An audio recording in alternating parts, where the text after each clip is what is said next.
안녕하세요. 정말 어디 말하기 창피한 일이 있어 참다 참다 이곳에 털어놓게 되네요.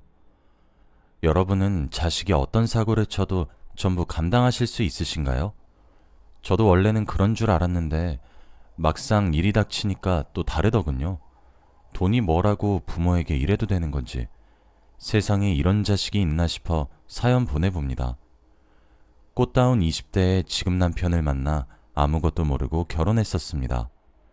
그때는 부모님이 이만한 집안, 이만한 남자 없다 해서 부모님이 정해주시는 대로 그렇게 결혼했죠. 그 당시에는 이런 식으로 중매 결혼이 많았습니다. 남편네 집은 그 당시 기준으로도 꽤 잘 사는 집안이었습니다. 시아버님이 사업차 일본에도 자주 왔다 갔다 하셨던 분인지라 남편도 어렸을 적에 일본에서 살았다고 해요.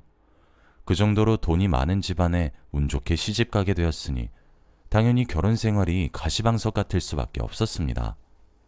시어머님이 어엿한 부잣집 사모님이다 보니 제 식습관이나 버릇 같은 걸 촌스럽다며 굉장히 싫어하셨죠. 근데 이렇게 말하기도 애매한 것이 시어머님이 질색하셨던 건 주로 이런 거였습니다. 제가 순대를 먹는다거나 길가에서 파는 음식을 사오거나 하면 세상 천지에 먹을 게 없어서 뭐 이런 걸 다 먹냐며 아주 질색팔색을 하셨죠. 게다가 남편과 결혼 후에 어느 정도 시간이 지나도 아이가 생기지 않자 저를 더 못살게 구셨습니다. 그때 제가 아들을 하나 낳으면 딱 그 아들이 3대 독자가 되는 그런 집안이었거든요. 부잣집에다 3대 독자 타이틀도 포기할 수 없었던 시어머니께서는 아이 문제로 저를 닥달하셨죠. 시아버님을 닮아 무관심한 남편이 서러워 몰래 울었던 적도 한두 번이 아니에요. 제가 시어머님께 혼나고 꾸중 듣는 걸 보면 한 번은 나서줄 법도 한데 일이 바쁘다는 핑계로 못 본 척 그냥 쌩하니 가버리셨죠. 오랜 시간 아이가 안 생겨서 시어머님이 저를 두고 아예 정상이 아닌 몸 아니냐면서 지금이라도 새 며느리 드려야 하는 거 아니냐고 식사 자리에서도 말할 정도로 구박이 심해졌을 즈음 제게도 기적처럼 아이가 찾아와 주었습니다. 처음 임신인 걸 알게 되었을 때 아이 그 자체보다 아이가 생겨서 다행인 마음이 더 커서 화장실에서 펑펑 울었습니다. 이제 시어머님의 구박에서 해방이구나 했어요. 다행히 아이를 가진 후부터 시어머님의 구박은 잦아들었어요. 딸을 낳으면 또 어떻게 변하실지 모르는 일이었지만 아이가 뱃속에 있던 10달간은 겨우 숨쉬고 살만하더군요. 그리고 저는 건강한 아들을 출산했습니다. 시부모님이 그렇게 바라시던 3대 독자였어요. 제가 아이를 낳고 누워있으니까 시어머님이 잘했다고 우리 집안 3대 독자 낳았다고 좋아라 하시는데 지금 생각해보니 참 씁쓸하네요. 제가 아이를, 그것도 아들을 낳기 위해 시집 온 기분이 들어서요. 아무튼 어렵게 생긴 아이니만큼 온 사랑과 정성을 쏟았어요. 눈에 넣어도 아프지 않다는 말이 그제서야 이해가 됐죠. 아이 입에 들어가거나 아이가 입는 거나 쓰는 거면 무조건 제일 좋은 걸로 하고 가격 같은 건 눈에 들어오지도 않았어요. 뭐 제가 그렇게 안 챙겨줘도 시어머님이며 시아버님이며 3대 독자라고 모두가 아들을 아꼈어요. 혹시라도 아이가 마당에서 잘못 뛰어놀다 무릎이 까지기라도 하면 당장 시부모님 호출에 불이 나게 달려가서 꾸중을 들었습니다. 애 안 보고 뭐 했냐고, 3대 독자 무릎이 이게 뭐냐고 하면서요. 전 그때 부엌에서 저녁을 차리는 중이었는데도 말이에요. 아이가 잘못되면 전부 제대로 돌보지 못한 제 책임이고 아이가 잘난 건 전부 3대 독자 집안 덕기였죠. 제가 대신 혼나는 건 그렇다 치고 아이가 넘칠 만큼 사랑받고 자라서 다행이다 싶었어요. 제가 어렸을 때는 부모님이 제 바로 아래 남동생만 챙긴다고 첫늘 뒷전이었거든요. 그렇게 자란 어린 시절을 생각하면 제 아이만큼은 사랑 속에서 키우고 싶다 생각했는데 결론적으로 누구보다 큰 사랑을 받고 자라니 이거면 됐다 싶었죠. 그런데 시간이 지나면서 제 가치관이 틀린 것 같다는 느낌이 들었습니다. 아들이 막 초등학교를 입학했을 때의 일이에요. 그때만 해도 요즘처럼 사립의 초등학교니 명문 초등학교니 구분이 제대로 안 됐을 뿐더러 그만큼 많지도 않았어서 저희 아들은 그냥 평범한 초등학교에 다녔어요. 하루는 저녁 식사 시간에 학교는 잘 다녀왔는지 친구는 많이 사귀었는지 묻는데 아들이 대답하더라고요. 다 더럽고 거지 같아서 친구하기 싫어. 너무 순진한 말투랑 표정으로 그렇게 말하고는 밥을 마저 먹는데 순간 당황했어요. 아직 8살 먹은 꼬마애가 할 말은 아니잖아요? 그래서 왜 그렇게 생각하냐고, 그래도 다 좋은 친구들이라고 하고 달랬는데도 아들은 시큰둥했어요. 그치만 전부 우리 집보다 못 사는 거 맞잖아 라고 말대꾸하길래 그럼 못 쓴다고, 거지 같다니 말버릇이 그게 뭐냐고 이번에 따끔하게 혼을 냈습니다. 이런 식으로 혼이 나는 건 아들 입장에서도 처음 있는 일이어서 그런지 잠시 울먹거리다가 시어머님 방으로 달려가서 엉엉 우는 겁니다. 할머니가 못 사는 애들이랑은 어울리지 말랬는데 엄마가 나 혼냈어 하면서 시어머님 품에 안기더군요. 결국 그날은 제가 시어머님에게 완전 깨졌습니다. 자기가 수준 안 맞는 애들이랑은 놀지 말라고 학교 가기 전에 가르쳐 줬다면서, 근데 그거 가지고 감히 애를 울리냐고 그러셨죠. 그때는 되려 제가 시어머님께 꾸지람을 듣기도 했고 아이가 울기도 해서 일이 흐지부지 끝나버렸어요.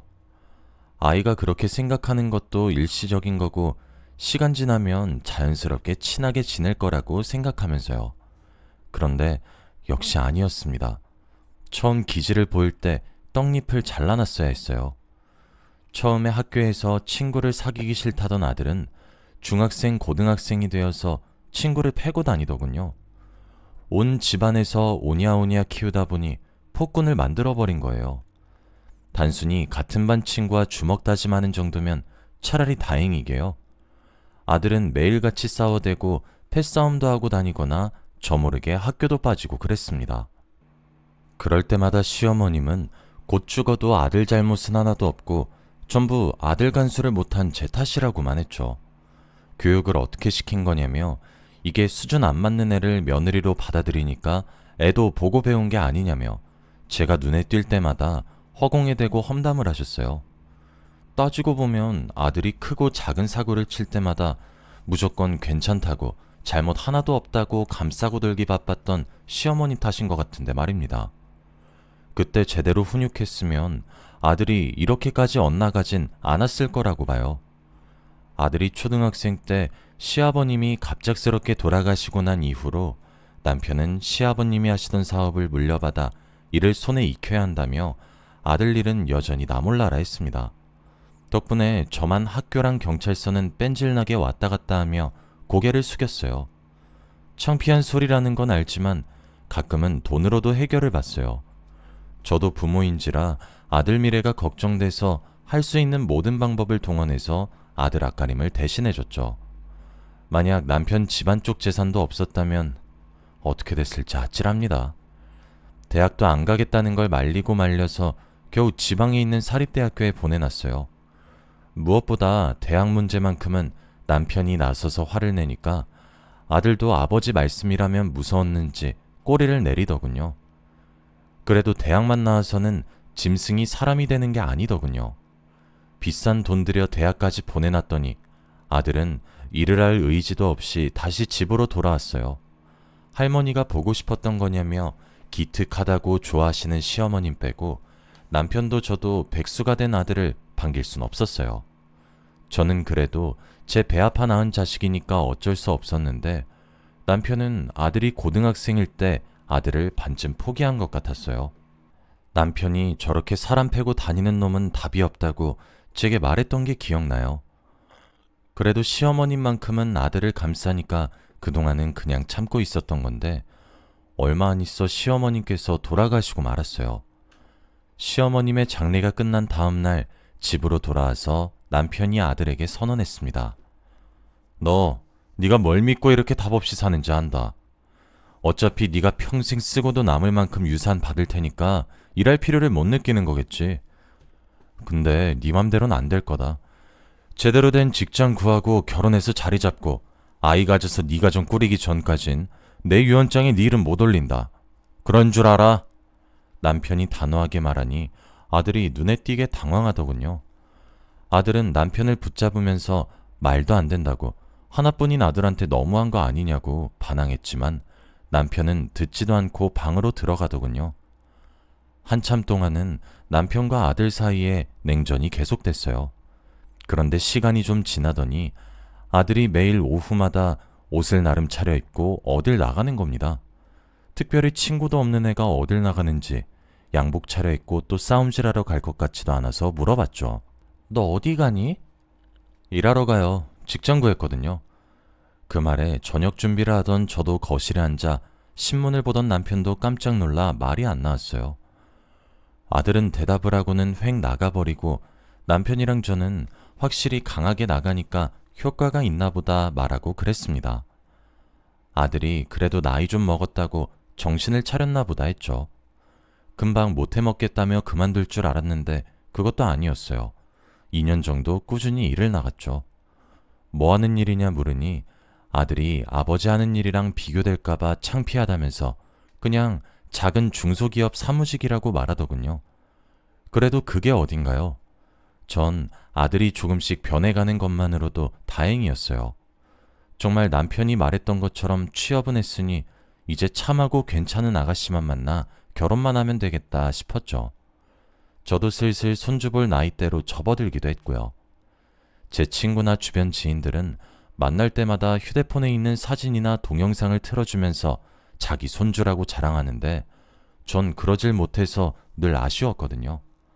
하나같이 늙음하게 손주 보는 것만한 재미가 없다고 하니까 내심 부러웠습니다. 그러던 어느 날이었습니다. 아들이 아침 식사하던 중에 깜짝 발표를 했어요. 결혼하고 싶은 여자가 있는데 허락해 주셨으면 좋겠다면서요. 전혀 그런 기색이 없던 아들이 뒤로는 언제 연애를 했나 싶어 놀랐습니다. 저나 남편이나 결혼 승낙 전에 그래도 얼굴은 한번 봐야 할 것 아니냐며 이번 주 주말에 시간 되면 식사나 함께 하자고 말했습니다. 그 주 토요일에 아들이 참하고 단정한 아가씨를 데려오더군요. 말도 잘하고 차분하니 며느리감으로 손색 없다 싶었어요. 이 아가씨는 우리 아들이 뭐가 좋아서 만나나 싶을 정도로 참 괜찮은 아가씨였습니다. 교육자 집안의 아가씨 본인은 무용전공이라고 하더군요. 어느 정도 얘기도 나눈 후에는 식탁에 앉아 식사를 함께 했습니다. 혹시나 싶어 최대한 신경 써서 차리길 잘했다 싶었죠. 그런데 아가씨가 불편한 기색으로 한두 숟갈 겨우 뜨더니 헛구역질을 하면서 화장실로 달려가는 겁니다. 혹시나 했더니 역시나였습니다. 화장실에서 돌아온 아가씨랑 아들이 죄송하다면서 미리 사과를 하고 밝히더라고요. 사실 아이를 가졌다고요. 그 말에 남편도 저도 놀라서 할 말을 잃었습니다.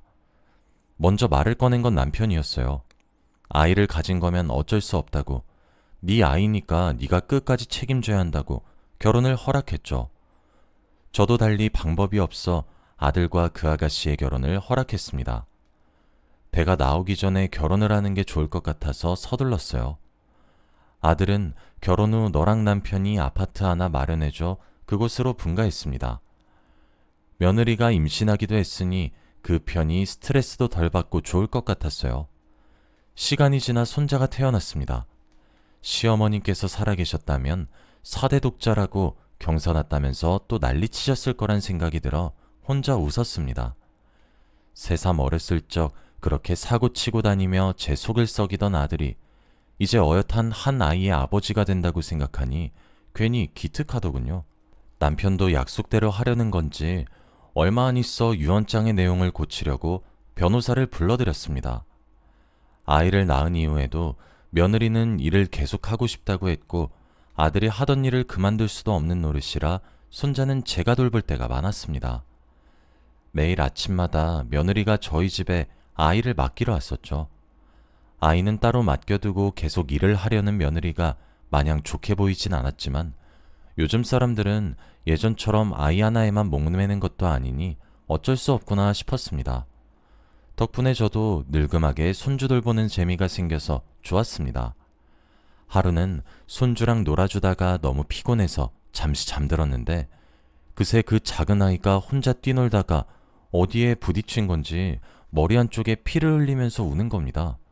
생각보다 많은 양이라 깜짝 놀라 바로 병원으로 데려갔습니다.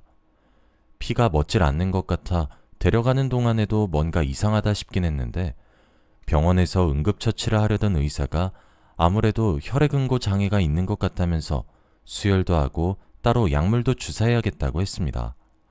아이 혈액형이 뭐냐고 묻는데 잘 알질 못해서 아들에게 전화해보니 O형이라고 하더군요. 대기 중이던 간호사분께 O형이라고 전달했는데 마침 O형 혈액형이 다 떨어졌대요. O형이면 같은 혈액형인 O형끼리만 수혈할 수 있는 걸로 아는데 이걸 어쩌나 싶어 며느리에게 전화를 걸었습니다. 얘기를 전해 들은 며느리가 깜짝 놀라 자기가 O형이고 마침 근처이니 당장 가겠다고 말하더군요. 얼마 안 있어 며느리가 도착하고 한시름 놓고 있는데 뭔가 쎄했습니다. 손자가 O형이고 며느리도 O형인데 아들은 AB형이거든요. 혈액형 유전 체계를 제대로 배운 적은 없어 저렇게도 O형이 나오나 싶어 지나가던 간호사를 붙잡고 물어봤어요. 그런데 간호사가 하는 말이 안 된대요. 그림까지 친절하게 그려주면서 AB형이랑 O형 사이에서는 O형이 나올 수 없다고 하더군요. 그럼 손자가 아들의 아이가 아닌 건가 싶어 충격을 받은 채로 잠시 멍하니 앉아 있었습니다. 며느리가 아들과 결혼 전 바람을 피운 건가 온갖 생각이 다 들어 이대로 앉아있기만 해서는 아무 소용이 없겠다 싶어 손자를 보고 울고 있는 며느리를 잠시 불러서 단호하게 말했습니다. 속일 생각하지 말고 손자가 누구의 아이인지 밝히라고 했죠.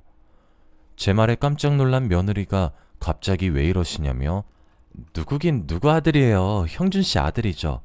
하는데 제가 간호사에게 들은 얘기를 하면서 어떻게 AB형인 형준이 아들이 O형일 수 있냐고 화를 내니까 그제서야 싫다하더군요. 손자는 아들의 아이가 아니었습니다. 며느리도 교육자 집안의 아가씨가 아니었어요. 며느리는 원래 술집에서 일하는데 전부터 아들이랑 좀 알고 지냈다고 해요. 아들이 자주 그 술집을 찾아오는 단골인지라 친분이 있었다고요. 아들이 일하러 간답시고 나갔던 것도 알고 보니 다 그 술집에 출석한 거였어요. 그런데 어느 날 자기가 아버지도 모르는 아이를 임신해버려서 앞으로 어떻게 하면 좋을지 모르겠다고 하소연을 하니 아들이 마침 잘 됐다며 자기랑 큰돈 좀 만져볼 생각이 없냐고 꼬드겼다고 합니다. 뱃속 아기는 자기 아이인 척하고 나중에 아버지 돌아가시면 유산 조금 떼어줄 테니까 자기랑 결혼해서 같이 사는 척만 좀 해달라고요. 사실을 알고 믿을 수 없던 제가 그럼 결혼식에 왔던 아가씨 부모님은 다 뭐냐고 아무리 봐도 어디 권위 있는 교수님 같아 보였다고 하니 다 아들이 고용한 배우래요. 며느리의 부모님은 며느리 어렸을 적에 자기 버리고 다 도망갔다고 하더군요. 이걸 다 알게 된 이상 며느리라고 불러도 될지 모르겠습니다. 아무튼 며느리가 무릎을 꿇고 죽을 죄를 지었다며 사람이면 해선 안 될 짓이었는데 갑자기 아이가 생겨 앞날이 막막해져 어쩔 수 없었다고 울더군요. 얘기를 더 듣고 있을 정신도 아니라 그냥 집으로 돌아왔습니다. 그리고 남편에게 조심스럽게 사실을 전했어요. 그랬더니 당장 그 자식 불러오라며 불같이 화를 내더군요. 직접 부르지 않아도 며느리에게 얘기를 미리 전해들은 건지 아들이 제 발로 찾아왔더군요. 남편은 아들 멱살을 붙잡고 이걸 살리네 마네 하는데 이리저리 멱살 잡혀 휘둘리던 아들이 한마디 하더군요. 그러게 아버지도 진작 저한테 유산 남기고 죽었으면 이 꼴까지 갈 필요 없이 좋았잖아요. 뭐? 이 미친놈이? 아들의 도넘은 발언에 남편은 도저히 화를 참을 수 없었던 건지 이리저리 몸싸움을 하는데 제가 중간에 껴서 겨우겨우 말렸습니다. 남편이 씩씩대면서 이제 너 내 아들 아니다. 집도 팔아버릴 거고 앞으로 내 도움 받을 생각 말아라. 당장 내 집에서 나가! 이렇게 고함치니 아들도 표정을 잔뜩 구긴 채로 나도 이딴 부모 필요 없어! 하고 문을 쾅 닫고 집을 나가더군요. 어쩌다 이렇게 된 건가 싶어 엉망이 된 집 가운데서 한참을 울었습니다. 제 아들은 언제부터 잘못된 걸까요? 역시 처음에 교육을 잘못 시킨 탓이 큰 건가 싶어요. 그런데 아들 버릇을 잘못 들여놓은 장본인인 시어머니는 이미 돌아가셨으니 탓할 사람도 없고 하나뿐인 아들이 저런 식으로 엇나가는 걸 목격해서 너무 가슴이 아픕니다. 남편은 조금은 사람 된 줄 알았더니 역시 그럴 줄 알았다며 그 뒤로 아들 얘기는 원래 없었던 사람 취급하며 일체 꺼내지도 않아요. 사실은 그 후로 가끔 아들에게 연락이 옵니다. 자기 돈 없어서 정말 죽을 것 같다고, 엄마가 아버지 좀 설득해보라며 하나 있는 아들 죽는 꼴 보고 싶냐고 협박해요. 막말로 자기 없으면 아버지 회사며 집안 유산이며 다 어쩔 거냐고, 두 분이서 죽기 전까지 다 쓰지도 못할 거 아니냐고 하네요. 뒤에서 몰래 듣고 있던 남편이 제 전화기를 빼앗아 한 번만 다시 전화하면 그땐 정말 가만 안 둘 거니까 알아서 하라고 소리 지르고 전화를 끊더군요. 저도 아들을 생각하면 잠시 마음이 약해지다가도 그날 남편과 싸울 당시에 아들이 했던 말과 행동이 떠오르면 역시 남편이 옳은 것 같기도 합니다. 어쩌다 제 배에서 태어난 아들이 돈에 눈이 멀어 천륜을 저버리는 짓을 했는지, 여러분은 부디 사랑도 좋지만 잘못한 것은 반드시 부모된 도리로 혼내고 고쳐주시길 바랍니다. 제 이야기 들어주셔서 감사합니다.